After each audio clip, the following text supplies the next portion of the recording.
Are we on? Yes, the microphone is working. Let's go to live scene.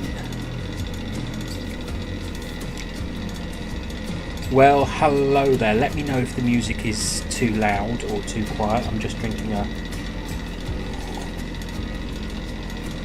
hot beverage. Good evening, it's Wednesday. I'm just checking that my Streamlab, as always, if you see me looking to your right, my left, that's me checking my OBS Streamlabs. To your left, my right, I'm checking my phone because I do get messages from friends during these live streams, and I like to make sure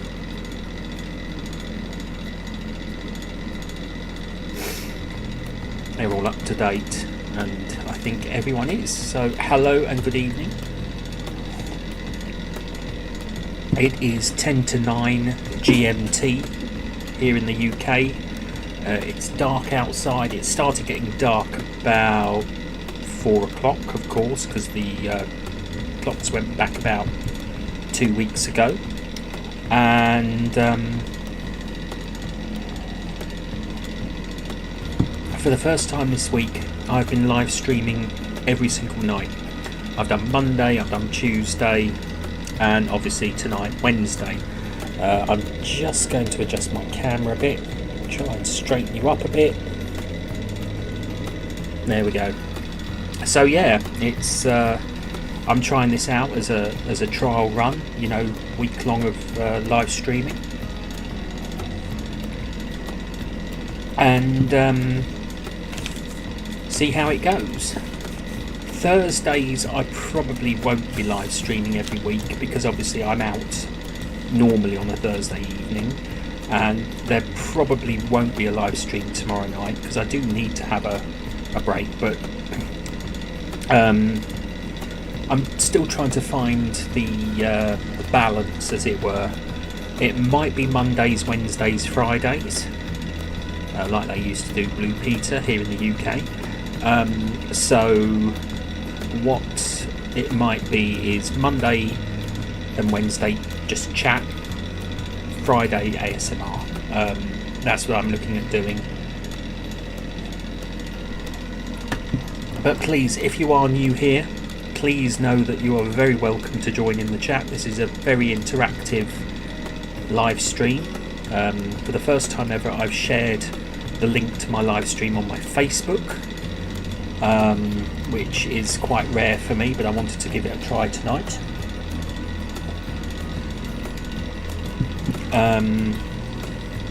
So we shall see what happens there.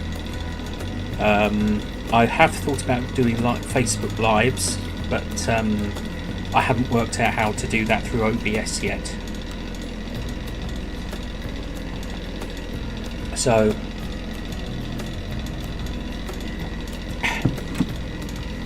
we shall figure it out as we go. So let's see. There's 2 people in the chat. You're both very welcome here. Not in the chat, I mean, but watching. You're both very, very welcome.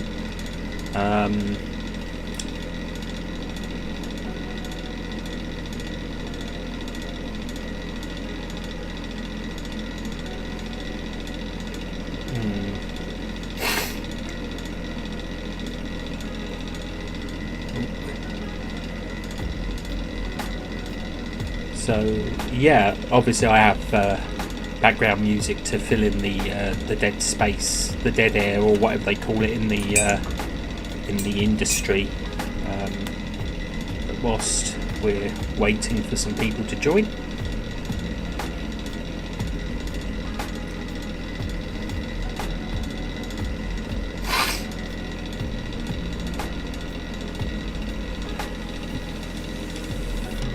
Sage, hello, lovely to see you. Thank you for joining. Yes, hello. Yes, this is my I'm live, as of course. I hope you're doing well. I've been quite busy this week myself. I've started yes, it's good to see you too. It is indeed. I've kind of, I'll be honest, I've lost touch with a lot of the ASMR community, and that's on me. I've been going through a lot lately. I've recently started cognitive behavioural therapy. Long story short, I've been struggling with my mental health quite badly, and about 2 months ago I reached out and finally asked for help, and I finally am now seeing a cognitive behavioural therapist to help me process and manage my mental health in a constructive and supportive manner. I've only had 2 sessions so far. The first, the introduction, and the sort of build up. How the sessions run. But yeah, I admit I've lost touch. I left Twitter. I did leave Twitter. I'm on Blue Sky now. Long story short, I personally didn't feel safe on Twitter, especially when the new blocking law rules came in. I kind of regret that, because obviously I fell out of touch, and I think that was, at the moment I honestly can't see myself returning to Twitter in the near future. However, I'm on Discord, I'm on all the other platforms that you can think of. I'm even on TikTok. I've even started posting more on TikTok now. It is.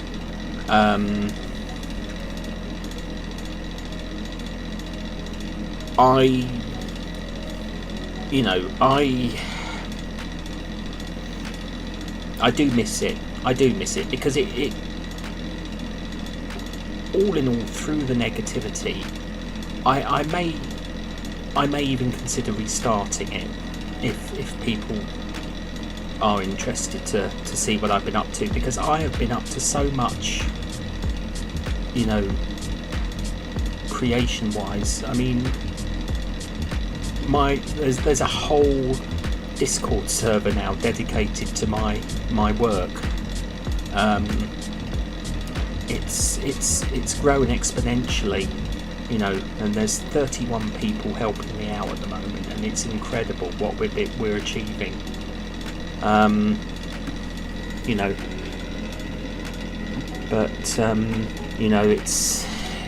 It's been tough. I mean, my mum's finally been given the all clear for her 4th bout of cancer, so that was a big issue for a long time. For over a year, and I lost my grandma. Yeah, I've got a Discord. I can, if anyone is interested, I can put the invite. I will put the invite in.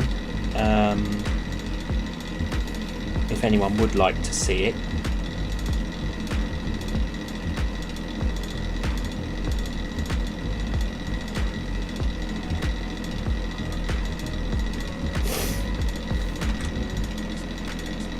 That's the invite if anyone would like to see it,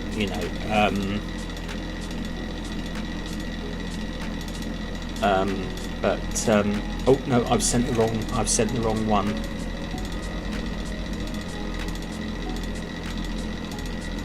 Yeah, it's been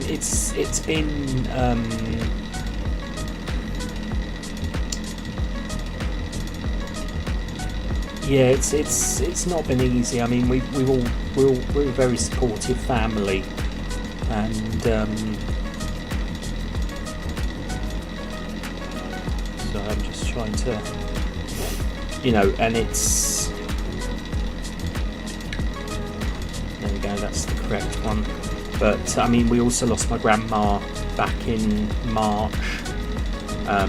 She had dementia, and in the end, it was sad. It was awful because she didn't remember who we were. The number of times she called me my dad by my dad's name, thinking I was him. But I was there. I was there the week she passed, so I saw her before. I am so glad I went to see her before she passed away. I would not have, because I even saw her at Christmas 2024, and I think it is, and I really think it made it easier, the fact that I'd gone to see her a few days before she died. I mean, she wasn't awake or but just to be there, just so she could feel my presence, I think was most important to me. I think I would have regretted it if I hadn't gone, if I hadn't, because that was pretty much quite literally my last goodbye. And she passed peacefully. She was in a care home, because in the end she couldn't look after herself. It was, but she was in a good place with good people, and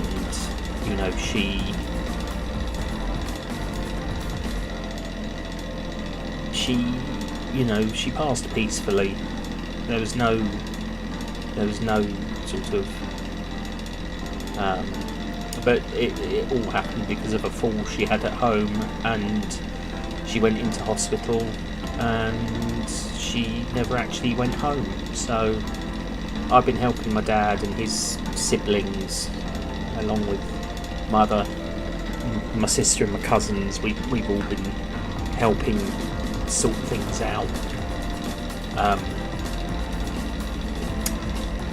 in the last couple of months, helping clear the house, and I've been going through a load of old photographs, and I found photographs going back to the 1940s, even earlier. I found one photo of my grandfather, my dad's dad. He passed away in 2023, and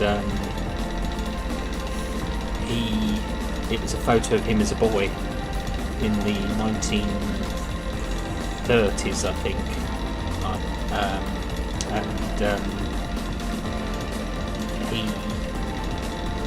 he was like me, a Kentish man, born and bred,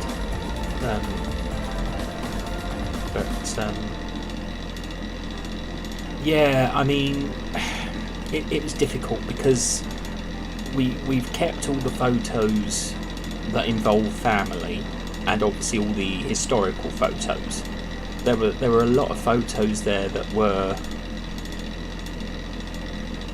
just like scenery, and photos of people we didn't even know, so they meant nothing to us. So I've sifted through nearly 1,000 photos over the last couple of months, and I obviously separated them as family, friends of the family that we know, people we don't know, and scenery. And there's photos that I've even forgotten because they're photos of me as a child. I mean, there's photos of me as a baby that I've never seen before. There's photos of me before I was 10 that I've never seen before, and though I have no personal recollection to see them, I may have to get them scanned on and create a folder because as long as it's just me, you know, I won't post up any relatives. I mean, that's for them to decide if they want to do, you know. So I won't post up anything. It'll just be personal to me. So it may be a lot of cropped photos and sort of reduced photos just to show, because there's photos of me in Switzerland when I was about, I think I was about 8 when I went to Switzerland with my family. My grandparents took us to Lake Lucerne. We stayed at the Hotel Zeebrugge. Now I remember this because we used to get on a paddle steamer to go across Lake Lucerne to the other side, and it always used to make us laugh because the tannoy that they had on the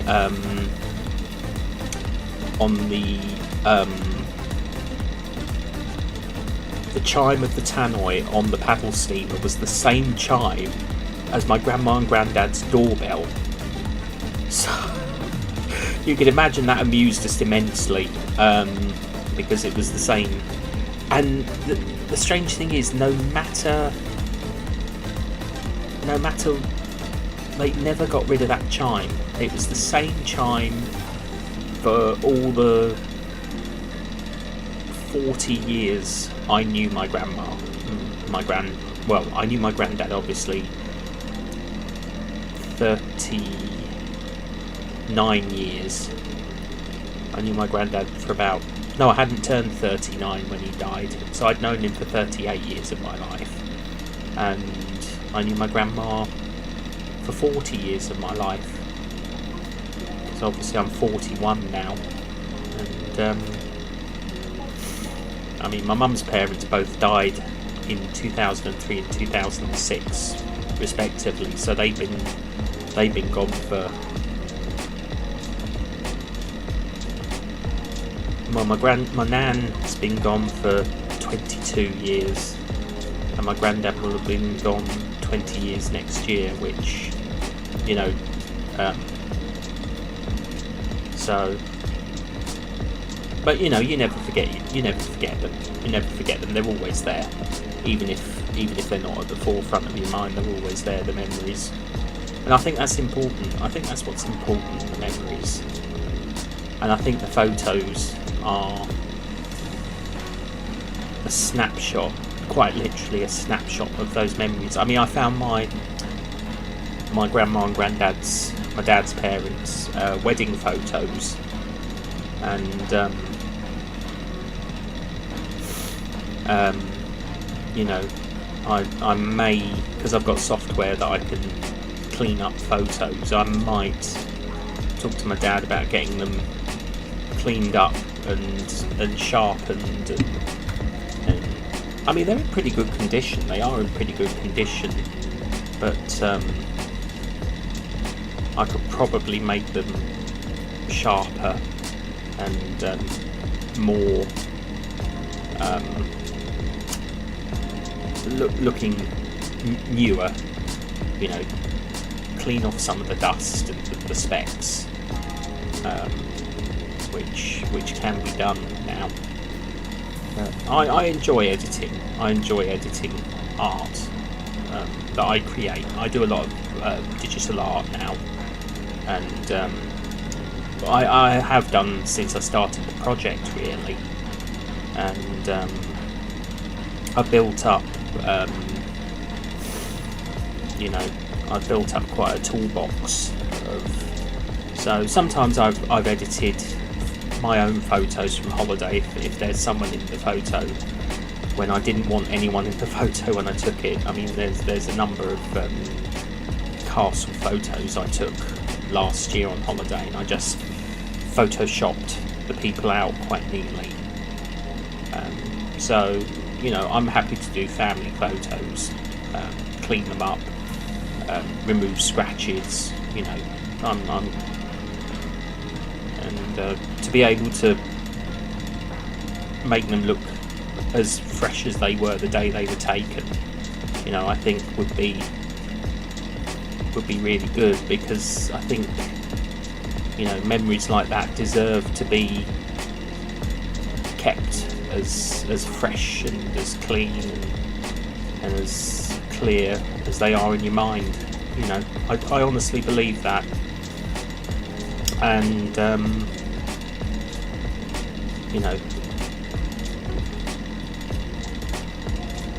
exactly. I mean, I did the photos for my grandma and granddad's 60th wedding anniversary back in I think that was about 2015. So we're talking about 10 years now, and I discovered a glitch in my camera, and I managed to edit out what the glitch had caused in the photo, and you wouldn't have known it was an error at all.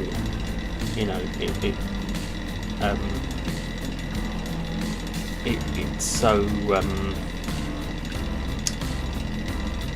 well hidden by what I was able to do on the computer. I enjoy it. I'm trying to get back into certain hobbies. I'm doing more model making. I'm building more Lego. I'm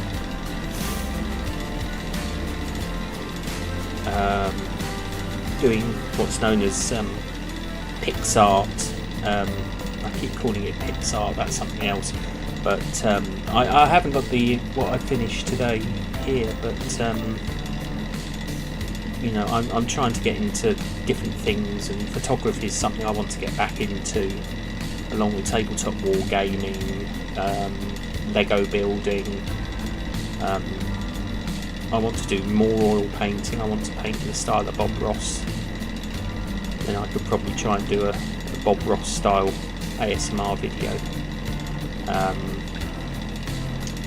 I'm also trying to get back into ASMR as well. Friday Night Live will be my ASMR nights. I was trying to live stream on a Saturday, but Saturdays seems to be the busiest night for everybody, or day for everybody, and it becomes, it's difficult when you're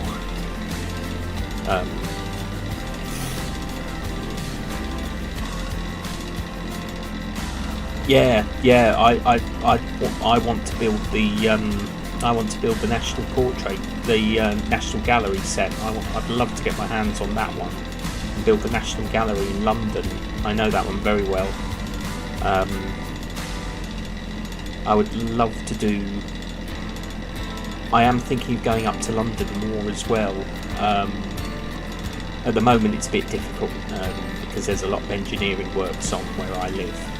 Meaning that getting to London is not easy for me, especially as I don't drive. But I'd love to go up to the museum with my video camera and film the art galleries and talk about some of the paintings that do like one of those lo-fi narrations over the top. I really want. There's so much I want to get back into doing that I've neglected because I haven't had the motivation, or felt that I've had the motivation to do these things. And my social life is picking up again. That's important. That my social life is picking up again, because there was times when I just used to spend every single day on my computer just trawling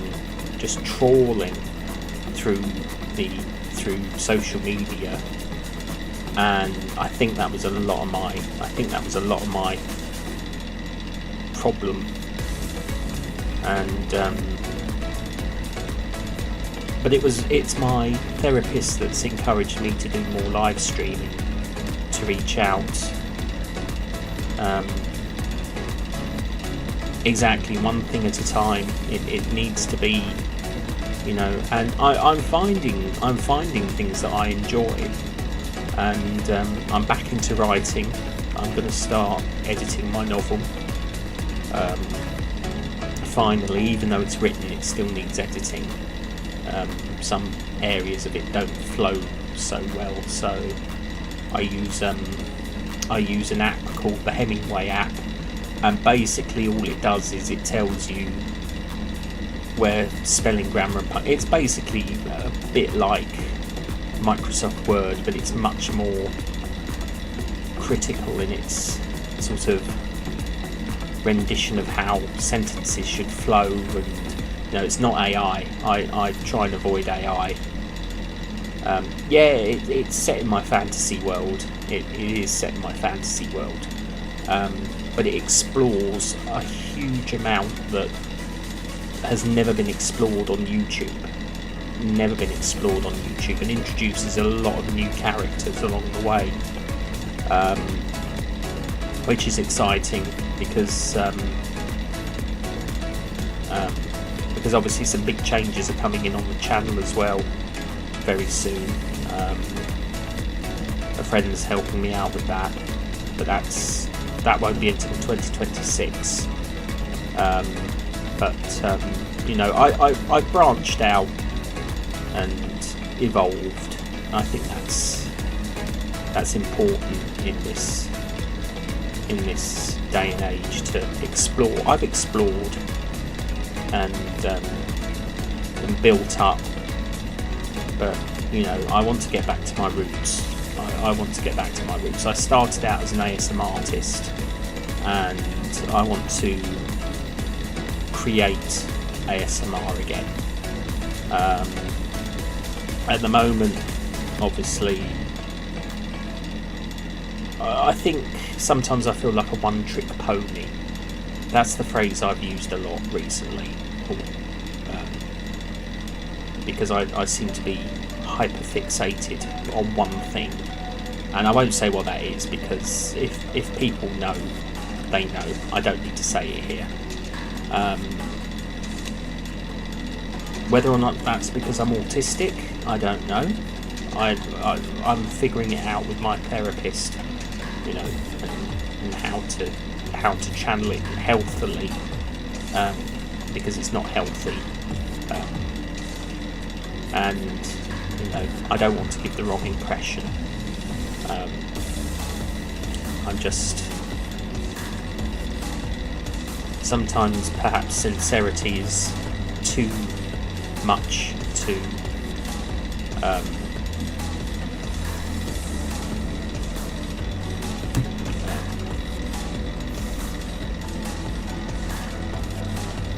sorry, I'm just I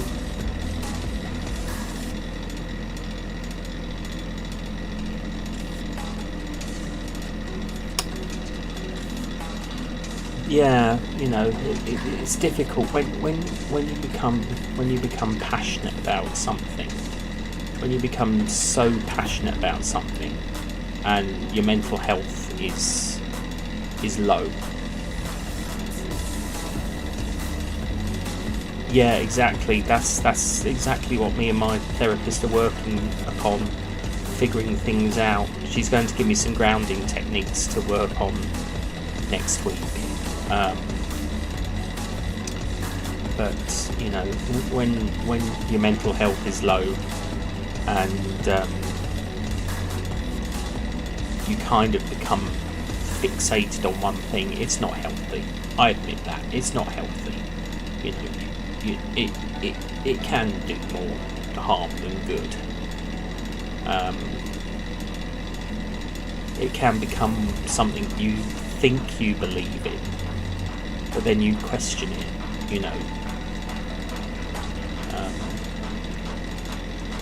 but all said and done, it's out there, it's in the open. I've not hidden it, I've not denied it. Yeah, it's it's just, it's,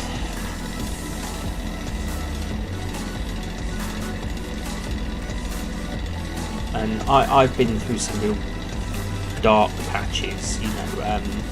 I will be honest, I did end up in hospital earlier this year. I was in hospital for a week due to an incident, shall we say, and I had to be, I let's just say I don't ever want to end up in intensive care ever again. I have sort of spoken about it openly. I've never actually spoken about it openly on live stream, but I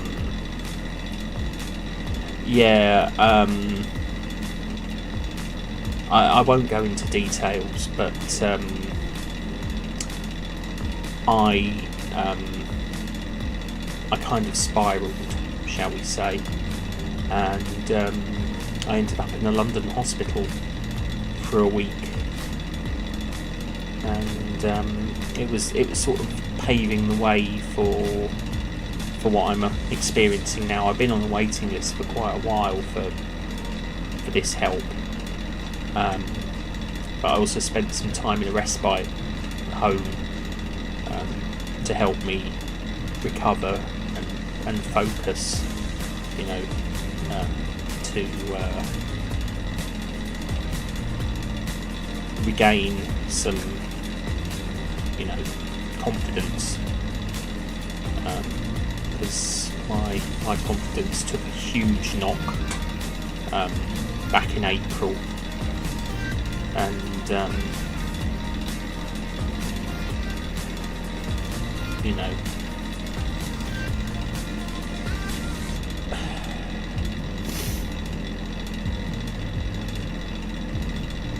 what happened. That's what I will say. What happened, and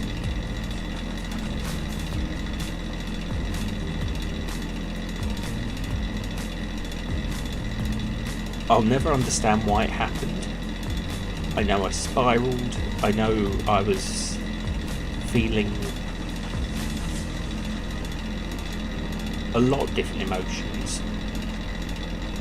But if you're watching this back, if anyone is watching this back, this live, please, if you ever find yourself in a moment of negativity, mental health, anything, please reach out to someone. Please reach out to someone, whoever it is, someone you trust, someone, you know, whether it be a friend, a relative, your doctor, whoever. Don't let it spiral. Please do not let it spiral, because seriously, I don't want anyone to go through what I've gone through, and I know there are people out there that have, and in all honesty, thank you, Sage. Thank you. Yeah, I mean, it's not been easy. It's not been easy, but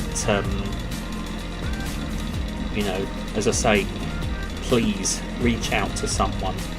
Don't keep it bottled up, because that is not healthy. It's not healthy. It's just a shame that it took me so long to finally admit to myself I needed help.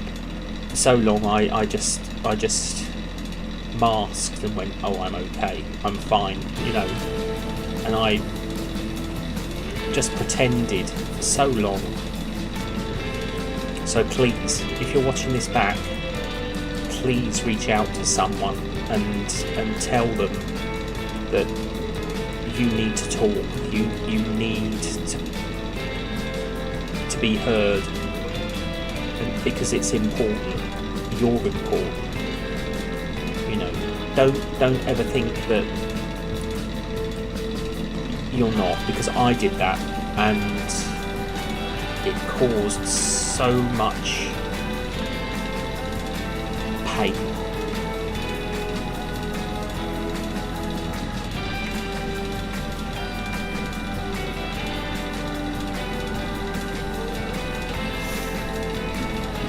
But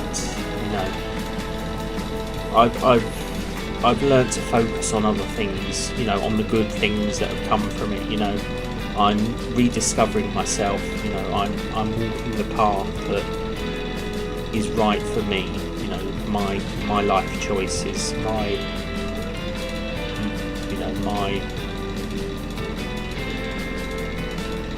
Trevor, hello. Yeah, you lurk and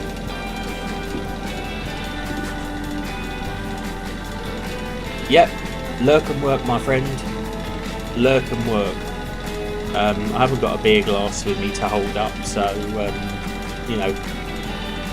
thank you. So yeah, a lot of things have been keeping me going. If it hadn't been for social media and this channel, I've become quite an advocate for mental health, because I think it's important that there are so many men out there who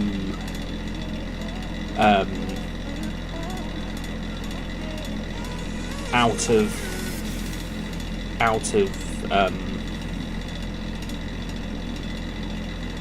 I will say fear, because don't be afraid.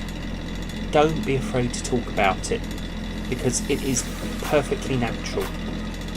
It shouldn't be I'm British, and of course everyone thinks of Britain as being the stiff upper lip.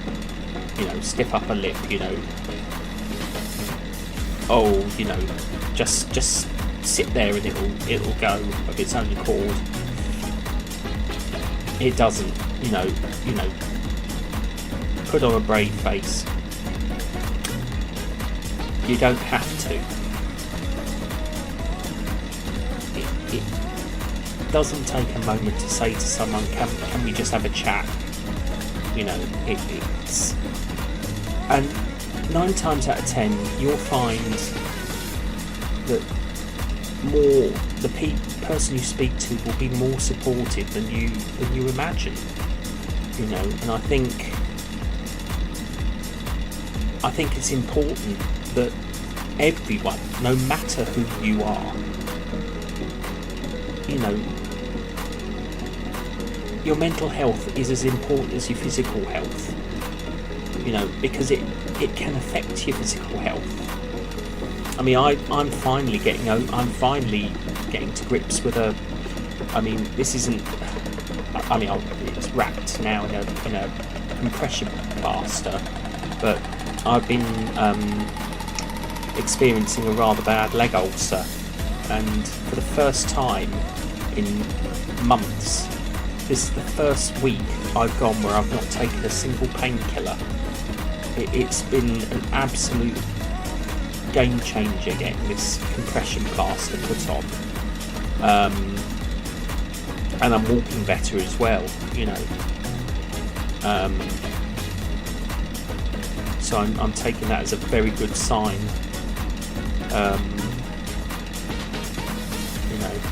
and indeed, it was the weirdest thing. It started out as an insect bite in July, and I thought it was going to heal of its own accord, but it didn't.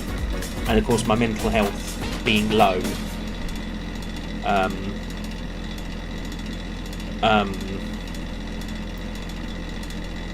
exacerbated it. So, I'm finally physically and mentally on the mend, and I'm looking for other activities. I'm looking at going to a tabletop wargaming club in my hometown. Because obviously I've still got my model railway club. I'm not there this week, but I'm going next week. I kind of don't really go when my best friend's not there, because we sort of if there's one thing I love having, it's banter. I love banter, and it's. I used to have a lot of banter in the workplace, in a number of places I used to work, and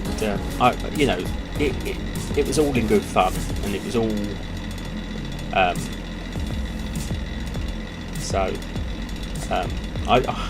it's surprisingly how well I do banter, actually. I'm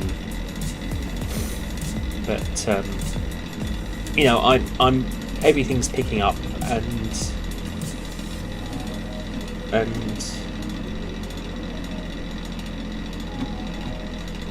yeah, there's so much I want to do. There is so much I want to do, and I want to meet people. I want to find people, like-minded people. I want to. There's so much. It is. I used to work in civil engineering, and I worked in the offices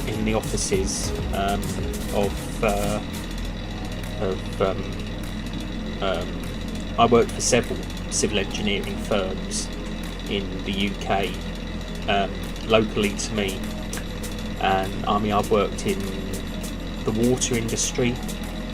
I've worked in the road and pavement industry, and I've worked in buildings as well, building maintenance, and I love them all. But that's not necessarily true. There was 1 2-month contract I didn't enjoy, but that was because I had to go all the way up to London from my hometown. So I had to go all the way up to London to go back down a different route. So I had to come up one way and then go back the other to get to where I was working, and it was a mile walk in winter in the dark to get to this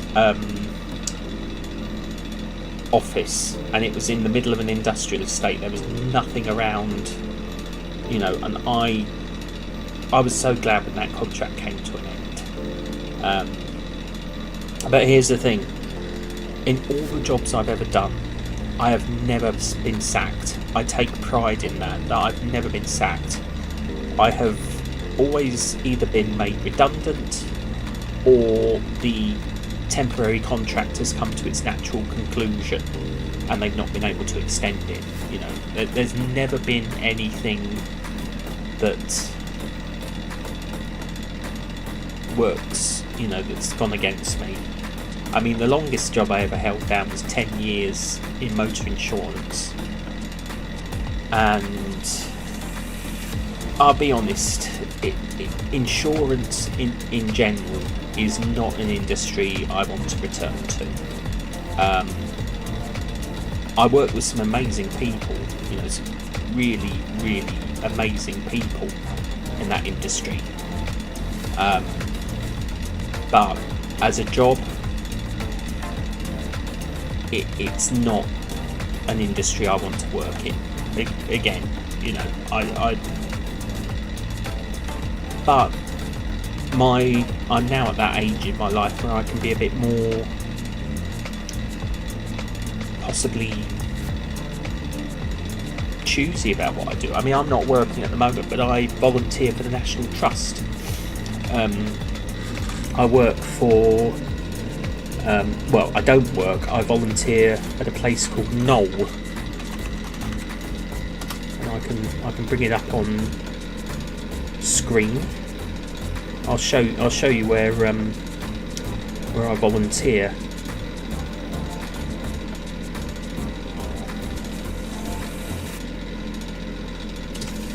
Here we go.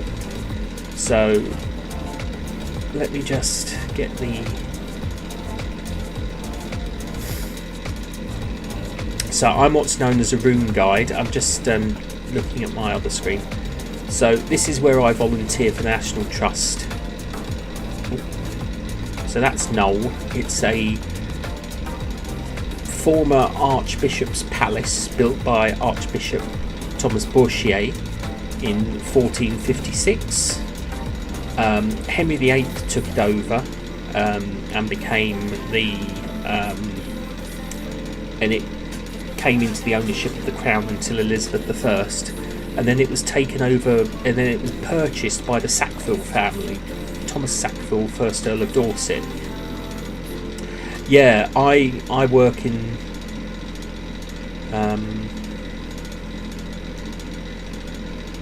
so we've got a conservation studio. We've got one of the biggest conservation studios in the National Trust. And of course you can visit Knoll. That's the Stone Court. And obviously we have I have nothing to do with school parties. I think I can find some photos of Knoll as well.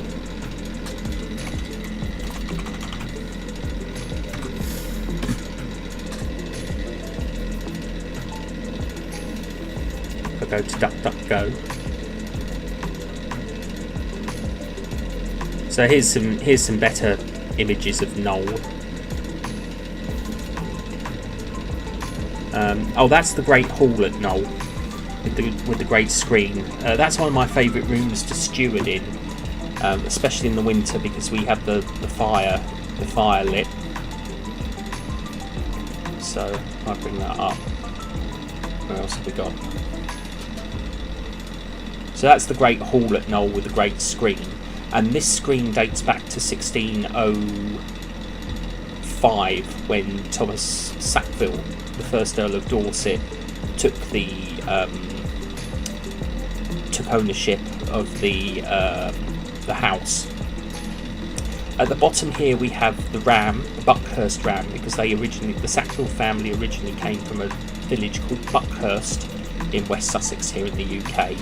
And the leopard, you will see leopards all over the house in certain rooms because it was gifted to him by Elizabeth.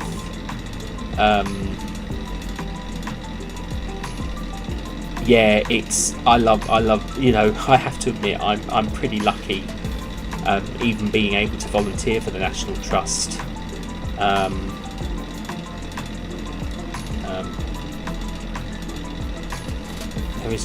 Where's my favourite room? This is my favourite room, the cartoon gallery. It's called the cartoon gallery because of these large pictures. There's 6 of them in the house, in this room alone, and they depict biblical scenes. And cartoon comes from the Italian cartoni, meaning large sheet of paper, and these are in the style of Raphael. And I've actually seen the 7 surviving originals at the Victoria and Albert Museum. We've got the 6 copies that came from Copt Hall in Essex in 1701 from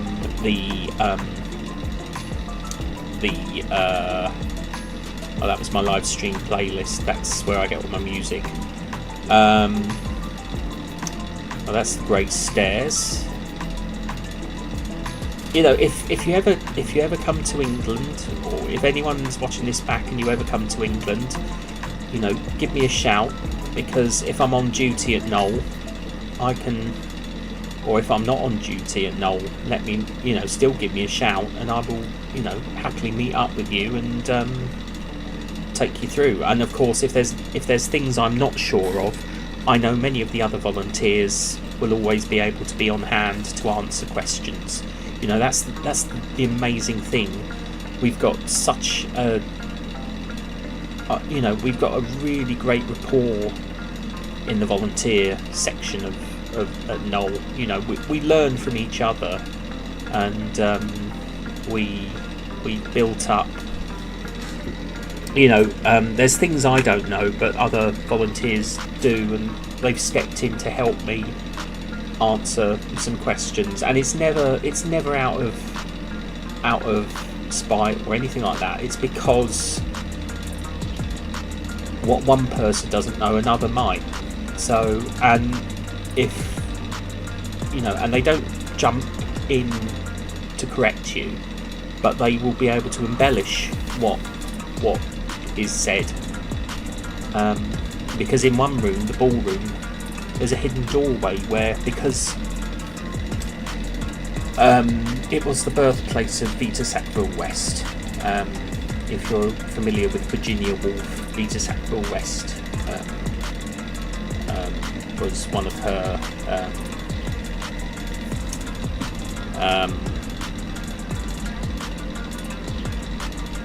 friends, shall we say, and they were part of the Bloomsbury set, and Vita was born there, but she couldn't inherit Noel because she was a woman, quite literally. So it went to her cousin Eddie Sackville West, who was the 5th Lord Sackville.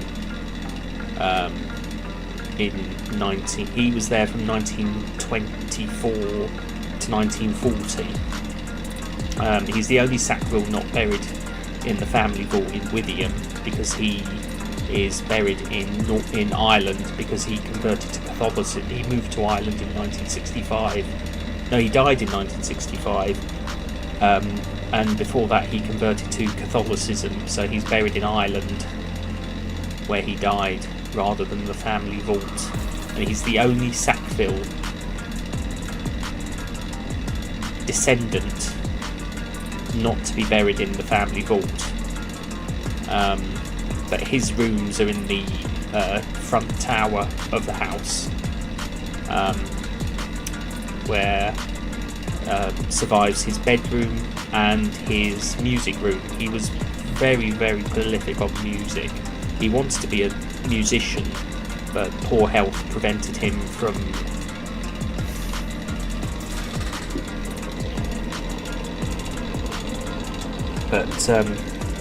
thank you, Trevor. Thank you very much. I appreciate it.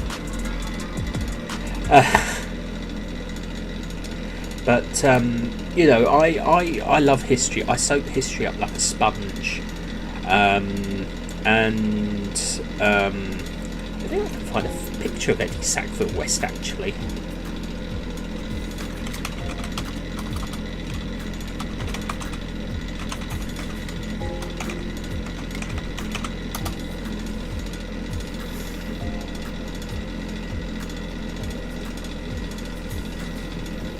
Yeah, so I found his Wikipedia entry.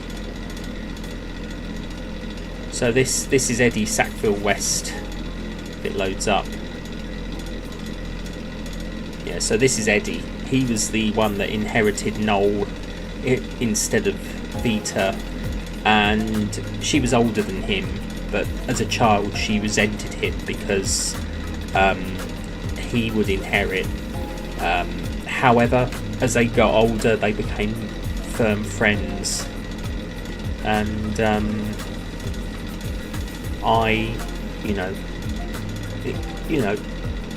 he was a sickly man. Oh, he was the 6th Baron. I always thought he was the 5th Baron. Oh no, 5th Lord, 6th Baron. Yes. I know that's. Sorry, I've just read it. That's his successor. So he was the 5th Baron Sackville. I get so confused when you've got to when you have to sort of try and memorise certain aspects. That's why we have yellow folders in each room. That's why we have yellow folders in the room that we use to help us with facts and figures and things, because sometimes you can remember certain stories and certain facts, but no one's that knowledgeable that we're not taxi drivers, we're not London cabbies. We don't have to learn the knowledge,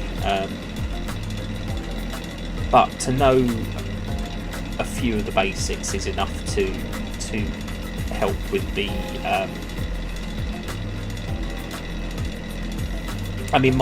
my favourite period of history for Noel, really, I'm interested in the medieval section, because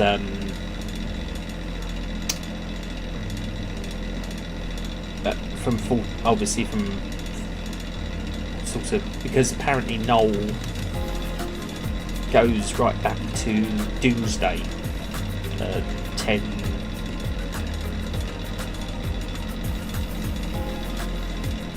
Well, 1066 in the Doomsday book, which followed the Conquest, and it was owned by the Dinole family. That's where the family name comes from. And the interesting thing is, there's no record of where the original. It's believed the original house is within the footprint of the house as it is today, built by Thomas Bourchier, Archbishop of Canterbury, which was then adapted and renovated by Thomas Sackville in 1605 to 1608. But there is no records of what the original medieval house looked like. I mean, it may not even have been where the house is now. We don't know, because we've only got records of the family and that there was a house on that land. But many of us believe that it's in the original medieval house is within the footprint of the Archbishop's palace, because otherwise you wouldn't just. Mind you, that's not true, because Blenheim Palace replaced a Tudor building called Woodstock Manor, and Woodstock Manor was a brick and wooden structure, and it was completely demolished, and it was nowhere near Blenheim Palace, but the Dukes of Marlborough, when he built Blenheim, had the original house demolished, and that is nowhere near the palace, so who knows? You know, it's fascinating to think where it all went. But the strange thing is, where I volunteer has inspired a lot of my content, a lot of my writing. So, you know, look out for that in the future.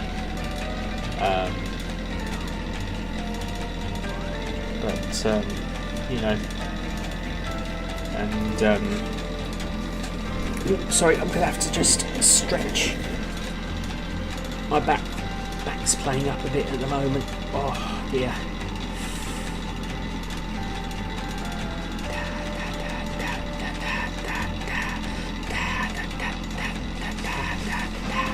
Sorry.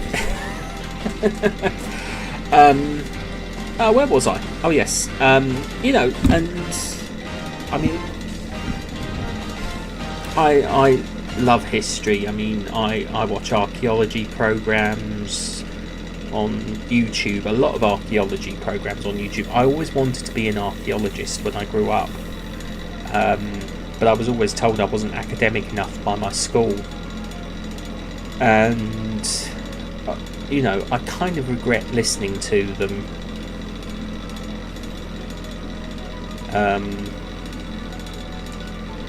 I kind of regret listening to them, but at the same time, I do believe that at the same time university wouldn't have done me any good.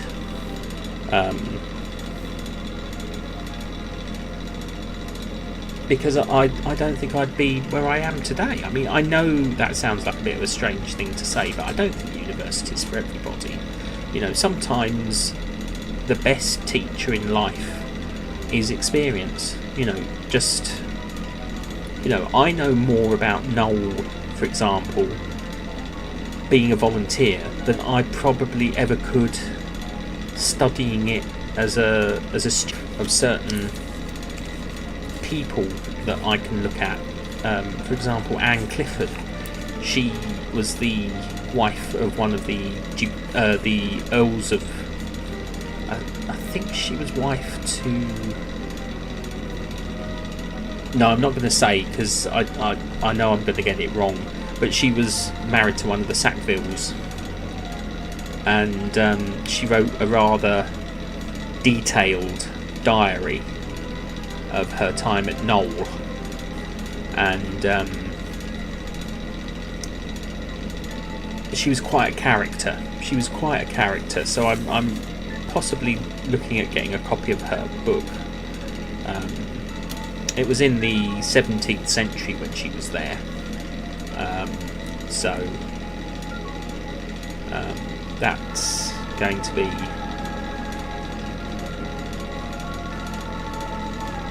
yeah. Think. Nope, it's gone. But yeah, there's a book about her. There's another, I think it's not a diary or anything written by the woman herself, but there was a woman named Arabella Cope who married into the Sackvilles, and there's a book about her and her time at Knoll. So a lot of it's through female perspective. There's no real books written relating to the earls or the dukes themselves, because the 7th Earl became the first Duke of Dorset, which is when Knoll, because according to what we understand, Knoll has 400 rooms, approximately 400 rooms, but only 20 of them are open to the public. We do what's known as attic tours on Wednesdays, Fridays, and Saturdays, but they're very quick to book. I want to actually shadow an attic tour at some point, but that probably won't be until the new year. I haven't been for a while because of my health, and I miss it. I do miss going to Knoll at the moment, but I am keeping in touch with them, which is good. So they know I haven't forgotten them, and they haven't forgotten me. But hopefully, if things start improving, well, no, things are improving. They're not. It's not are improving. They are. Strike that, reverse it, as Willy Wonka would say. I'm getting tongue-tied. Yeah. I actually visited, before I fell ill, the current Lord Sackville every so often opens gardens up to the public. It used to be every Tuesday before COVID, and now it's every so many months or so throughout the year, and I was fortunate to be able to get tickets for my mum, my sister, and a couple of my aunts to go and see it. I was interested to see it because it meant I could see parts of the house I'd never seen before, from the outside, obviously not from the inside, but it was interesting because I saw the house from a different angle that I'd never seen before. So that was worth it for that alone, because obviously there's parts of the house we never see, because obviously there's still a family presence at Knoll. They have a 200-year lease.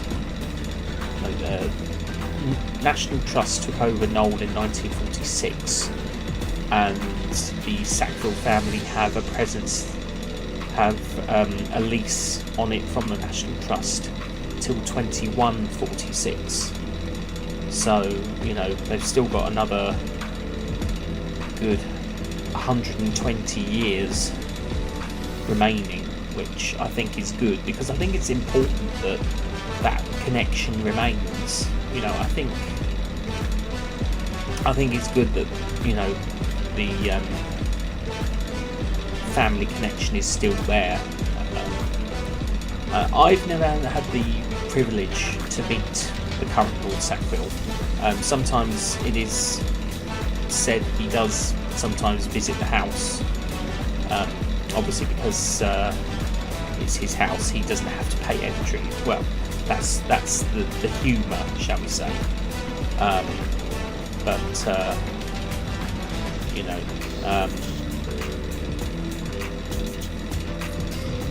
I've never had the privilege of meeting him,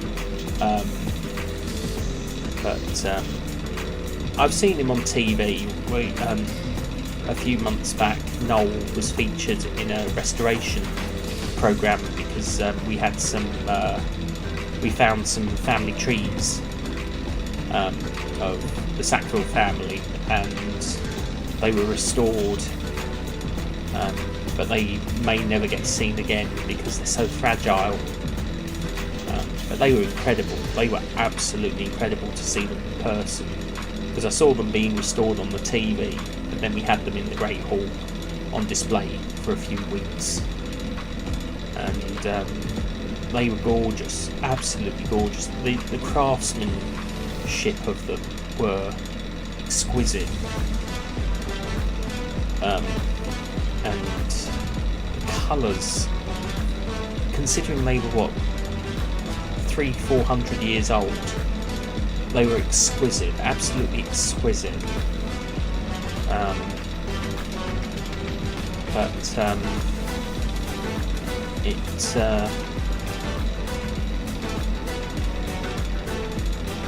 But as I say, we have one of the biggest conservation studios in the National Trust, and we have objects come from all over the country. I mean, at one point we had the doll's house from Hilltop, which was Beatrix Potter's home, at Knoll at the conservation studio. It's back at Hilltop now, but it was sent down to us at Knoll for conservation, cleaning, minor, checks for repair, any repairs needed to be made, because obviously century-old doll's house is very, very delicate. I never actually got a chance to see it. I would have liked to have seen it, but it was certainly, we've had some really beautiful things. I mean, one of my other favourite places apart from Knoll, and it's not one I can get to easily because it's over an hour's drive away from me, is a place called Petworth House, and that's National Trust as well. And to walk through it, it's literally an art gallery. It is literally just full of art and nothing else. It's incredible. In fact, if you've watched Bridgerton, the north wing of Petworth was used as Bridgerton. I think I've got photos. I have got photos. So if you know Bridgerton, you'll have seen part of Petworth.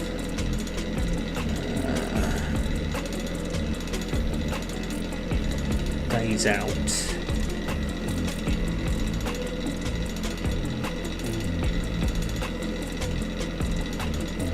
Days Out and Holidays, there we go.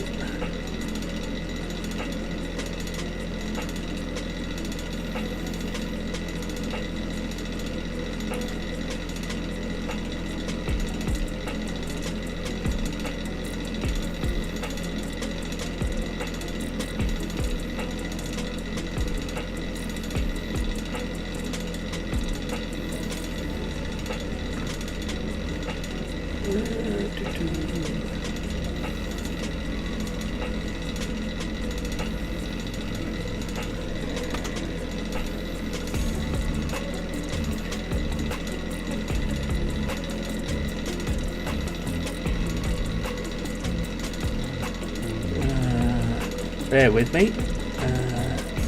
So I remember I actually chose Petworth as I think it was my 41st. I think we went for my birthday this year.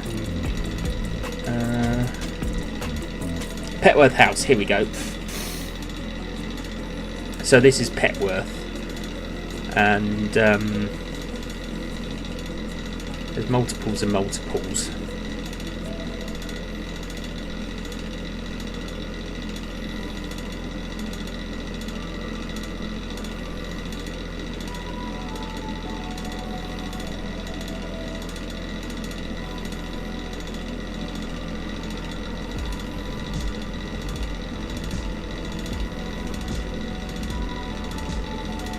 So, right, okay, let's move that down.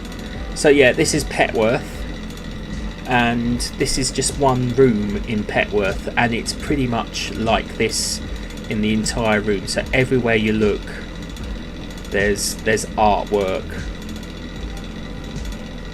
You know, if I lived in West Sussex, I would volunteer at Petworth, because it is literally an art gallery. So yeah, this is pretty much what you get. So there's very little furniture in Petworth.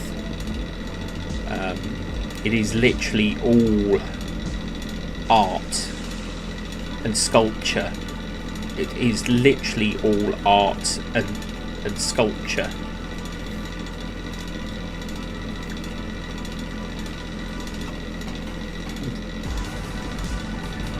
Now this staircase is very interesting because if you've ever seen the film Napoleon, Petworth, this staircase was used in the film Napoleon to represent the grand staircase at Versailles, and that's looking down from the staircase. So normally if I was editing, if I was say using this for a back scene in my project, I'd take out all the modern stuff and the people, but this is one of my favourite instruments there, the harpsichord. But yeah, the staircase here was used in the film Napoleon with Joaquin Phoenix in the role. There we go.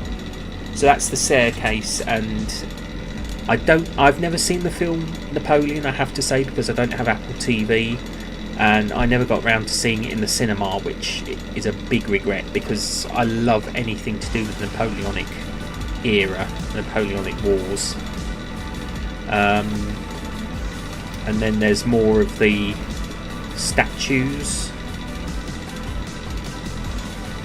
So yeah, it is literally, you just walk and everywhere you look there's art. I love this place. If all these carvings are Grinling gibbons, they are by one of the best wood carvers in Stuart era England. Grinling Gibbons was one of the top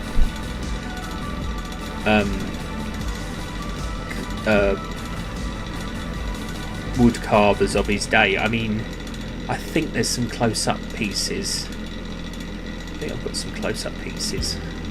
But I mean, look how exquisite that wood carving is. It's incredible.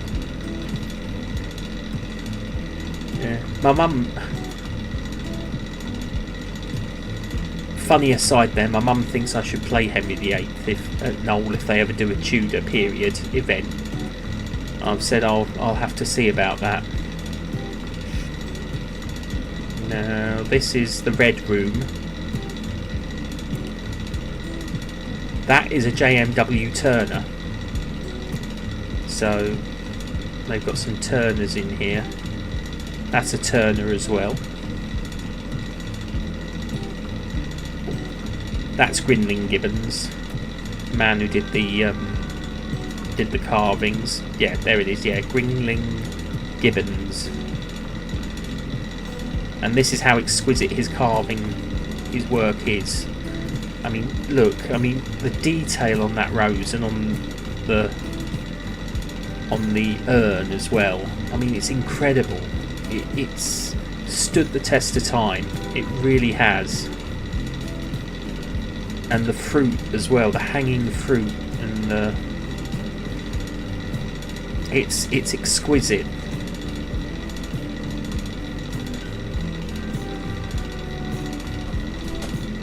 And of course this was the music room, so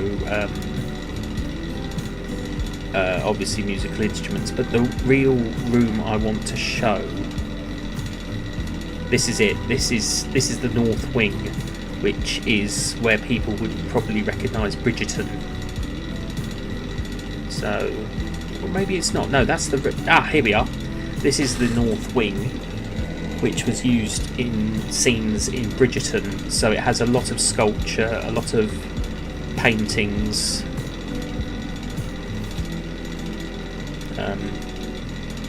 But yeah, this is what people might recognise from Bridgerton. I wonder how many times I can drop that name. I never watched Bridgerton. That's the thing.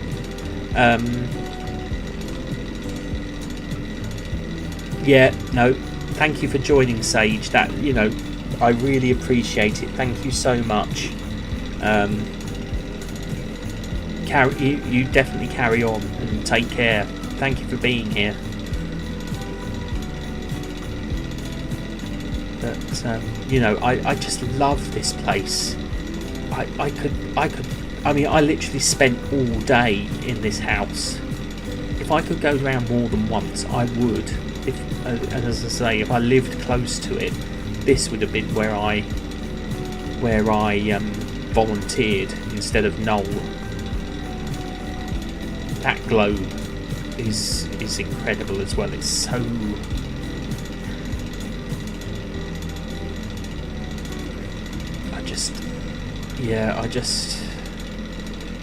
I was speechless for the first time I went to Petworth, and yeah, there it is, the whole north wing. Literally, I had to wait for about half an hour to get that photo with no one in it, and then I took multiples of the same photo. I always take more than... Same here as well, you know, I take multiples to make sure. But there was some significance about that painting, but I can't remember what it was. And this is the chapel. I can't remember if look into the altar. So, you know, that's Petworth. And thanks, Trevor. Yeah, it's, you know, I've got so many photos here I could show and use, because I've literally taken photos everywhere I've been since I had my first camera in 2004.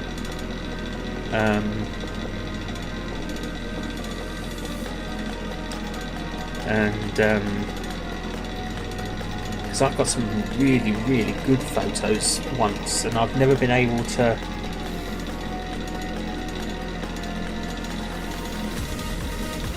Some of my early photos were rather poor, but that was because of the camera I had back in the day.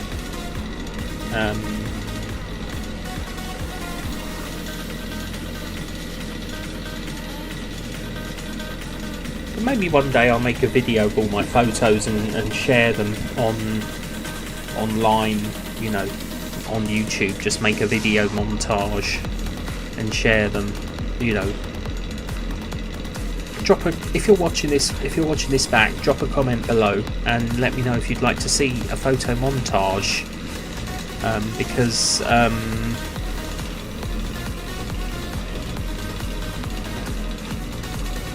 you know, because I would love to share them. I've got music that's accessible, that's free to use, so I can make photographic montage videos from all the years I've been doing photography as a hobby, and take it from there, really. Sorry, I'm having to stretch again.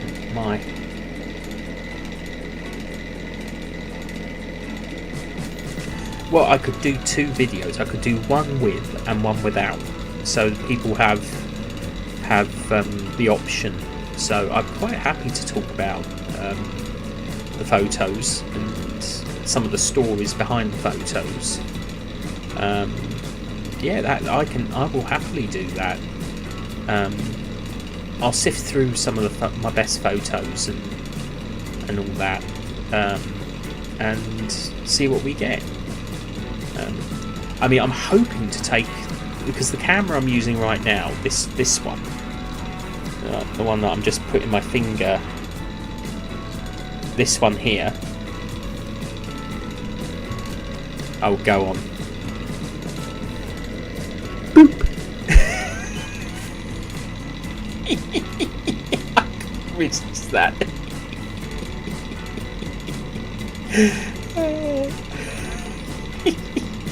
Oh, I couldn't resist that. I couldn't resist going boop. Oh, that makes me happy.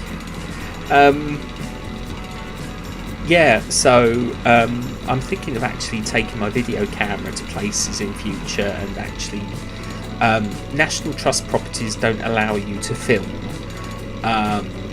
but I can definitely, I'm thinking of doing some more vlogs on the railway.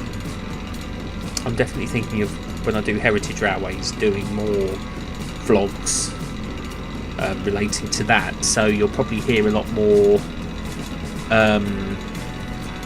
train related videos as well. I do have another channel that's related to that more, but I'm more than happy to share videos on here as well. That's not a problem.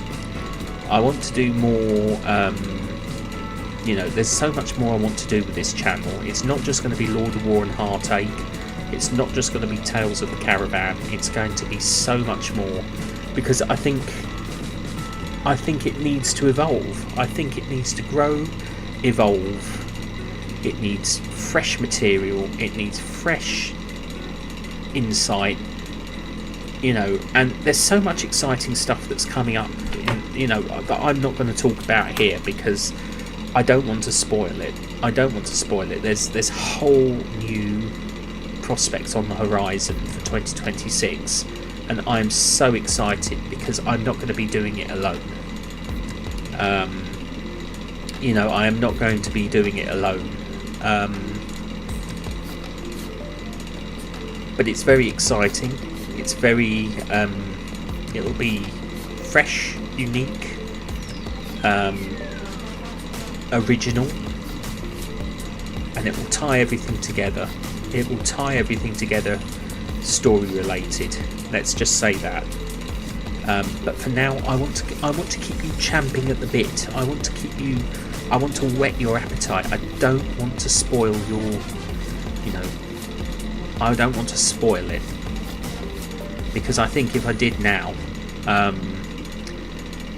you'd have nothing to look forward to. So I'm gonna give you that little tease. You know, I'm gonna tease you with it. Anyone watching back wanting to know more, I'm not going to tell you. You know, those who know, because they're in on it, and those who don't know, well, you don't know, and I'm going to keep you not knowing, because I want you excited, I want you enthusiastic, I want you wanting to, you know, I want you to think, this is it, this is,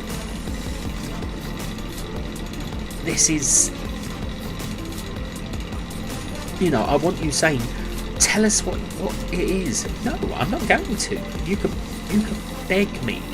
You could. The only way you're gonna know is by subscribing and clicking that bell, because that's the only way you're ever going to find out.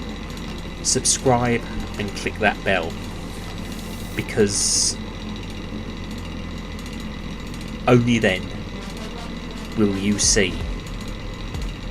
And by the powers, I seriously hope, no, I seriously believe you will be excited by what the future holds. I mean, it's only the 5th of November 2025, and already I'm looking beyond the horizon, because I know what's coming. You don't. And I think it's gonna really change. It's gonna be a game changer. It's gonna be a game changer. Let's put it that way. I seriously think that the world. No. Let's not go that far. Let's not go that far. I just think I was about to say that the world is not ready for it, but that's going a bit too far with it. Let's just say that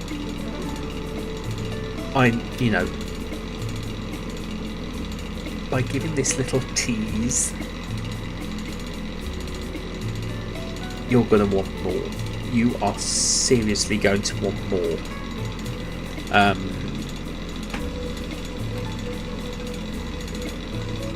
All I know is I have the right people.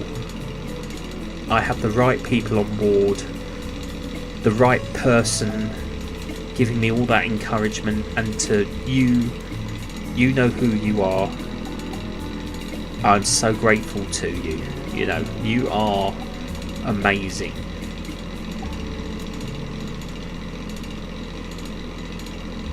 It just means so much to me to have so many amazing people involved with what's going on, because I never thought I'd end up 5 years,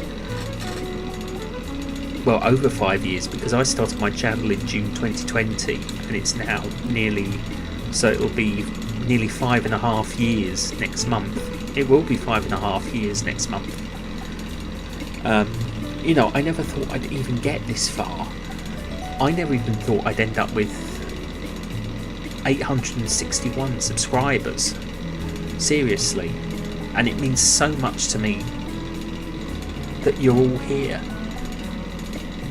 Because it really does mean a lot. Because I was once told that if I ever started a YouTube channel by a very cruel heart, that I would be lucky if I even got 1 subscriber. I mean, granted, when I first started, I thought I would reach 1,000 subscribers overnight. I was overconfident, but I've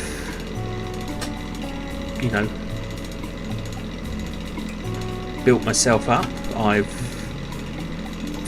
found myself the right community. I made some amazing friends.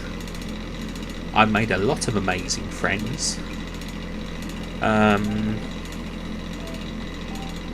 And I think I am thinking of going back on X. I am seriously thinking about going back on X, because if I go in fresh, brand new,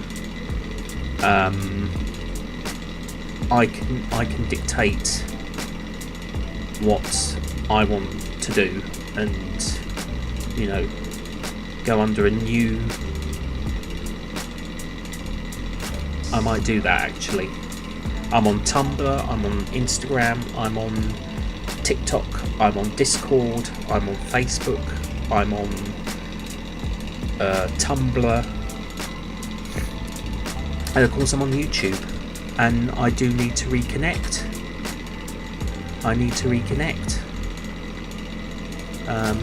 So yeah. So I am seriously thinking of getting back, and I know that would be me having to swallow my pride, but you know, I've been off since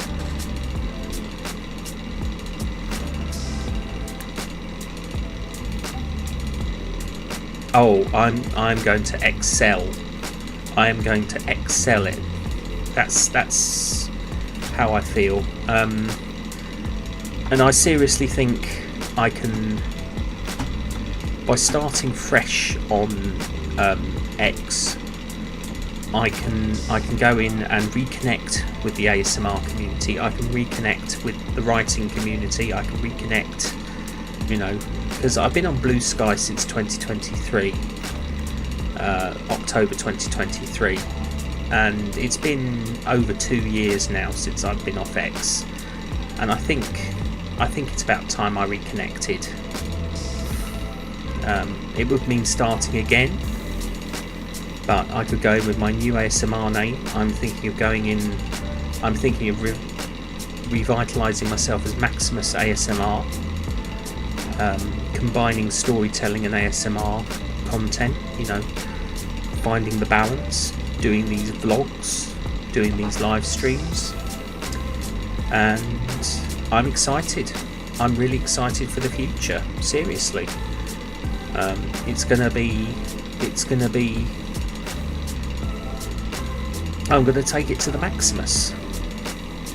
In fact, watch this space, because I'm more than likely about going to start putting in the new name almost immediately as soon as I've finished this live stream. It's still going to have the same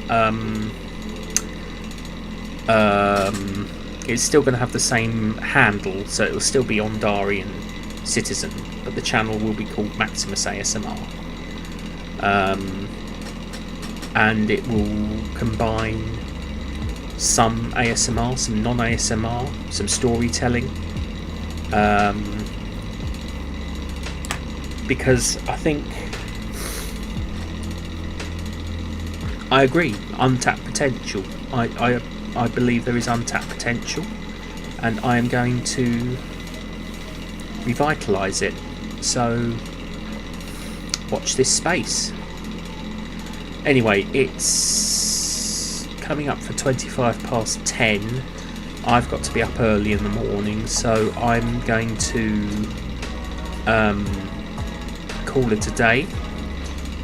Thank you everyone for watching. I've been going nearly 2 hours. Thank you everyone for joining me, and I will see you next time. Bye for now.